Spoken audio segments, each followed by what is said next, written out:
Suntem pe Rue de la Huchette, la Paris. Dacă nu ești atent la clădirile din jur, este puțin probabil să observi că la numărul 23 se află un loc celebru, cel mai mic teatru mare, Théâtre de la Huchette. Locul este faimos pentru că aici se joacă fără încetare, din anul 1957, piesele care au făcut deja istorie, scrise de Eugen Ionescu, Lecția și Cântăreața Cheală. Un text preferat din Eugen Ionescu, Prenez un cercle, caressez-le, il deviendra vicieux. La Théâtre de la Huchette am ajuns pe 28 martie, adică în ziua când se împlineau 30 de ani de la moartea celebrului dramaturg. Pe plăcuța de la intrarea în teatru era afișat un număr, 20.017. De atâtea ori s-au jucat Lecția și Cântăreața Cheală în faimosul teatru parizian.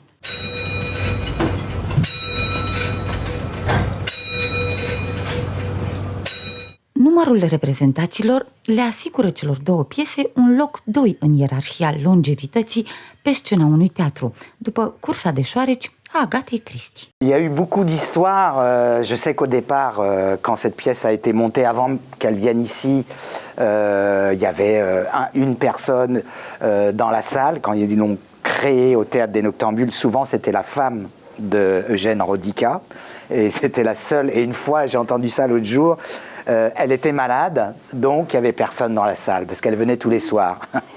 Et après, ce qui est extraordinaire ici, c'est que on est formé en coopérative, c'est pour ça qu'on peut tenir parce que c'est pas facile, vous avez quand même 8 acteurs tous les soirs sur le plateau. Et ce qui est très touchant, c'est que on voit beaucoup de personnes qui sont venues, ils avaient 20 ans dans les années 60, puis ils sont venus avec leurs enfants, puis ils sont venus avec leurs petits-enfants, puis maintenant ils arrivent avec leurs arrière-petits-enfants.